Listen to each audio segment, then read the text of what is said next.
거래가 엄청 안 되고 있죠. 얼마 전에 뭐 강남, 마포, 강북 이런데 영건이다 이런 기사가 떴는데 그 뒤에 신고가 조금 돼서 거래가 된 지역도 있어요. 하지만 거래량 전체가 저조하고 저조한 거래량이 항상 매도자들이 안 팔아서 그렇다, 매물이 없어서 그렇다, 이런 이야기들을 하고 있는데 그게 아니라는 사실 한번 보시겠습니다.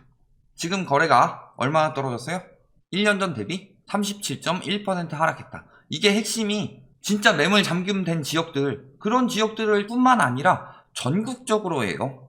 양도세 중과 때문에 안 내놓는다, 이런 이야기 하고 있는데 양도세 중과가 모든 지역에 다 적용이 되느냐. 그리고 지금 지방 투기가 몰리고 있다고 함에도 불구하고 37.1% 하락했다, 이런 이야기죠. 서울은 더 심각하고, 그리고 8월도 지금 어느 정도 가시화 됐음에도 불구하고 최저 수준이 전망되고 있다, 이런 상황이죠. 그래서 매매 거래량 보면은 매번 뭐 약속의 6월 이야기 하지만 사실 중과되고 나서도 급하게 파는 사람들 많았고, 이때 오히려 패닉바잉 늘어나서 물론 이번에 더 강력하게 들어가긴 했지만 그때도 양도세 중과는 있었다. 그리고 상식적으로 생각을 해봤을 때 자, 매물 잠금은 7월에 많이 됐겠죠. 왜? 6월까지 뭐가 있었으니까 양도세 중과 배제가 있었죠. 그럼 양도세 중과 배제 있으면 투기꾼들 막 들어오는 거 아니에요? 그래서 10년 이상 보유하고 있었던 아파트에 대해서 양도세 중과 배제가 들어갔다. 그렇다면 7월에 오히려 거래량이 줄었어야 되는데 7월에 급증했죠. 그렇다는 건 무슨 소리예요? 양도세 때문에 매물을 안 내놓는다. 이것은 물론 더 강화됐긴 하더라도 거짓이다 라고 말할 수 있죠. 근데 전반적으로 보면 어때요? 계속 떨어지고 있는 추세다. 이때 엄청 많이 팔리고 나서도 그랬지만 올해는 약속의 6월도 아작났는데 그 뒤에도 마찬가지죠. 자, 그러더니 보면은 9월 10일 기사에 강남, 마포, 강북, 중구 네 지역이 아파트 매매가 0건이라고 했는데 찾아보니까 어때요? 거래가 나오긴 나왔다. 강남 같은 경우는 뭐 2건 됐다는데 얘는 아니죠. 얘는 분양 전환이죠. 그러니까 실질적으로 한 건 지금 거래 신고 뜬 거고, 마포 4건, 그 다음에 중구 2건. 근데 가격대를 보면 어때요? 고가라고 할 만한 것은 2건밖에 없고 나머진 다 중저가다. 사람들의 여력이 없단 소리예요. 내놔도 안 팔린다. 전반적으로 거래량 보면 어떨까요? 국토교통부에서 뽑아봤더니 9월 조금 지났는데 153건 떴죠. 서울 전반적으로. 그리고 8월도 지금 아직 신고일 완전히 끝나가는 건 아닌데 한 보름 정도 조금 넘게 남았는데 어때요? 3,200건. 그 전에 역대 최고 적었던 4월. 이때 왜 적었어요? 코로나 때문에 사람들이 돌아다니진 않았죠. 부동산도 안 갔어요. 그리고 강남 하락세가 1월부터 시작돼서 3월부터는 서울 하락세 나오니까 떨어지고 있었죠. 여기서 금리 내려버리고 여기서 또 B컷 때려버리니까 다시 올라가게 된 거고. 근데 지금 거의 조금 남았지만 그때와 비슷한 수준의 거래량을 보이고 있다. 조금 더 증가하더라도 끼케야 약속의 6월 정도겠죠. 9월은 더더욱 저조할 것으로 보이고. 왜? 대출이 안 나오니까. 경기도도 마찬가지죠. 신고된 것은 근 1년 넘게 2020년부터 봤을 때 가장 적은 거래량이 나올 수도 있더라. 인천도 계속 신고가 이야기하면서 하지만 전반적으로 거래량이 많이 줄어든 상황이죠. 9월도 꽤 지났지만 거의 안 나오고 있는 상황이고, 양도세 중과 이후 매물이 뚝 떨어졌다, 이런 이야기 하고 있죠. 근데 보면 뭐예요? 양도세 중과가 시행된 지 2개월여 만에 서울 아파트 매물은 급감했다. 급감이라고 하는데 원래 아실 같은 경우도 보면은 작년부터밖에 없지만 그때 허위 매물이 있던 상황에서 봤을 때 원래 6월 지나면 매물은 뚝 떨어져요. 왜 떨어지느냐? 자, 그냥 팔려는 사람이 있고 보유세 때문에 6월 이전에만 팔려고 하는 사람들이 있다. 그런데 이 사람들이 어때요? 보통 한 3월쯤 내놓기 시작하죠. 3월에서 4월쯤. 왜? 이때쯤 공시가격 발표되니까. 그래서 6월 되면은 다시 매물 빼는 거예요.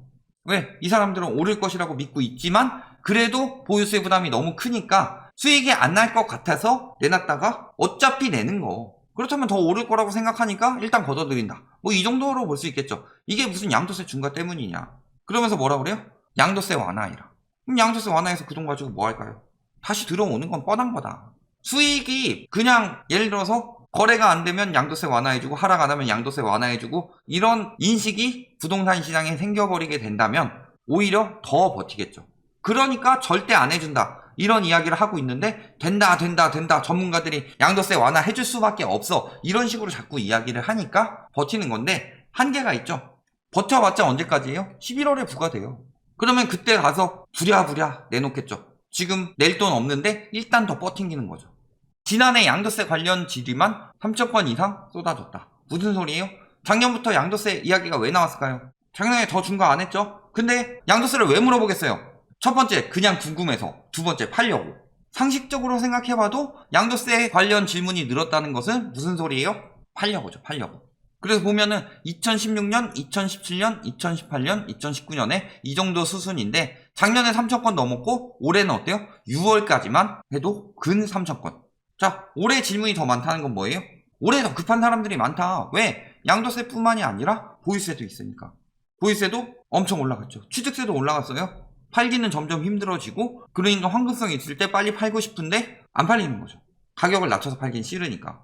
자, 그러면서 뭐라 그래요? 양도세 관련 질의가 두드러지게 많았다. 즉 팔고 싶은 사람이 너무나도 많다. 그래서 그렇게 많지 않은 사람은 증여로 넘기는데 한 세 채 가지고 있으면 배우자 하나 주고 자녀 하나 주고 그래서 뭐 증여로 다 떠넘긴다 이런 이야기 하는데 핵심은 뭐예요? 그 사람들보다 한 20재 30재 가지고 있는 사람들, 이 사람들은 증여해도 보유세는 계속 중과돼요. 오히려 증여하면서 증여세 나가거나 아니면 편법 증여하면서 양도세만 나가는 그런 형국이 벌어지죠. 그런 사람들이 위험하다. 핵심은. 자, 매물도 어때요? 계속 줄었다 이야기하면서 한 이때 기점으로 이야기하고 있는데 지금 슬슬 다시 늘어나고 있죠. 좀 줄었는데요. 요거 보시면은 항상 매주 1월에는 감소를 합니다. 주말에 쉬니까. 자, 경기도 어때요? 인천도 지금 이제 다시 나오고 있다. 만약에 매물 부족이다라고 하면 계속 줄고 있었어야죠. 근데 내놓고는 있는데 팔리지는 않고 있다는 거죠. 왜? 이제 못 사니까. 대출 중단해서 그런 거 아니냐? 8월 초중순부터 시작했죠. 다 그런 상황이다. 자, 그럼에도 불구하고 계속 뭐라 그래요? 거래 절벽인데 최고가 기현상 16억 오른 아파트 등장.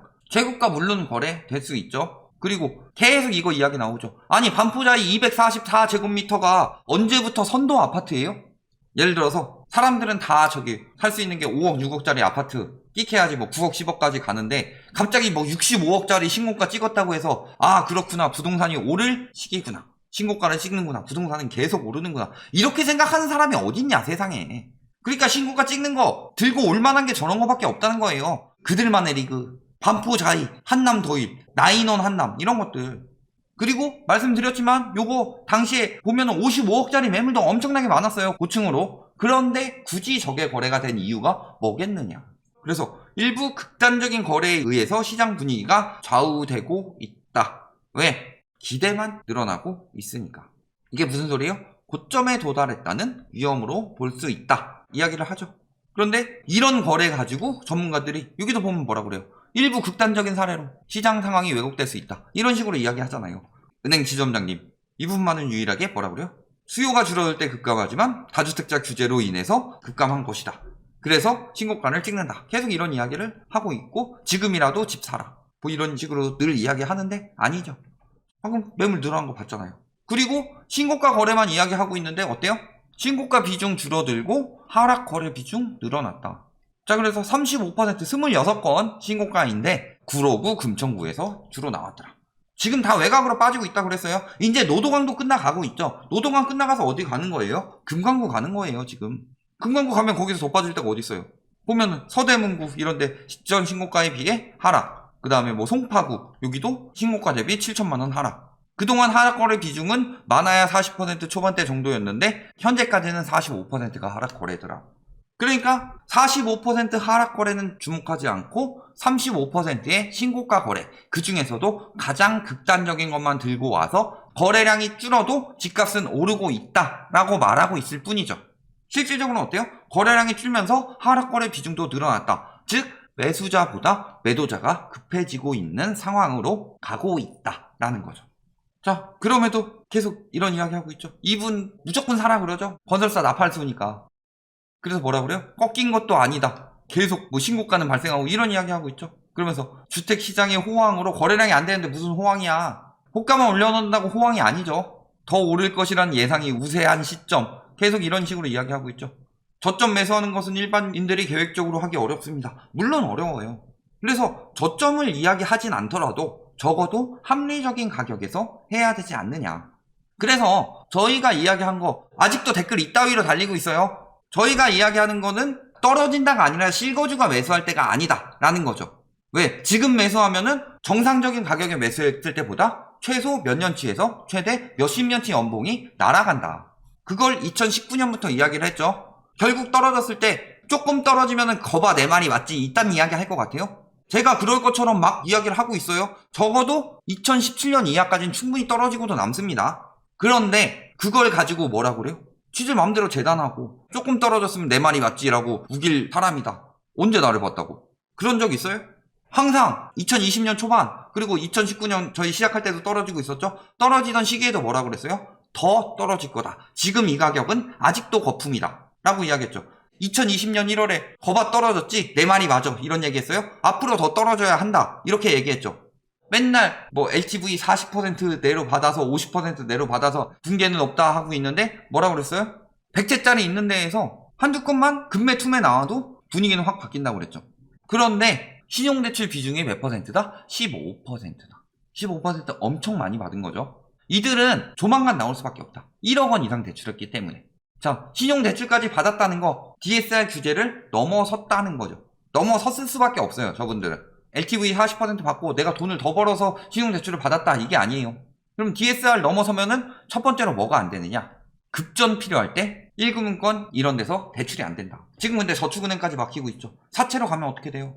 박살 나는 거죠. 급전 필요한 건 둘째 치더라도 영끌 했는데 지금 작년 8월부터 계속 금리가 올라가고 있고 매우 위험한 상태다. 거래가 나올 수가 없는 상황이죠. 이들은 그리고 빨리 팔아야 되는 거고. 신용대출 연봉만큼 나온다고 하고 카뱅은 3천까지 낮췄어요.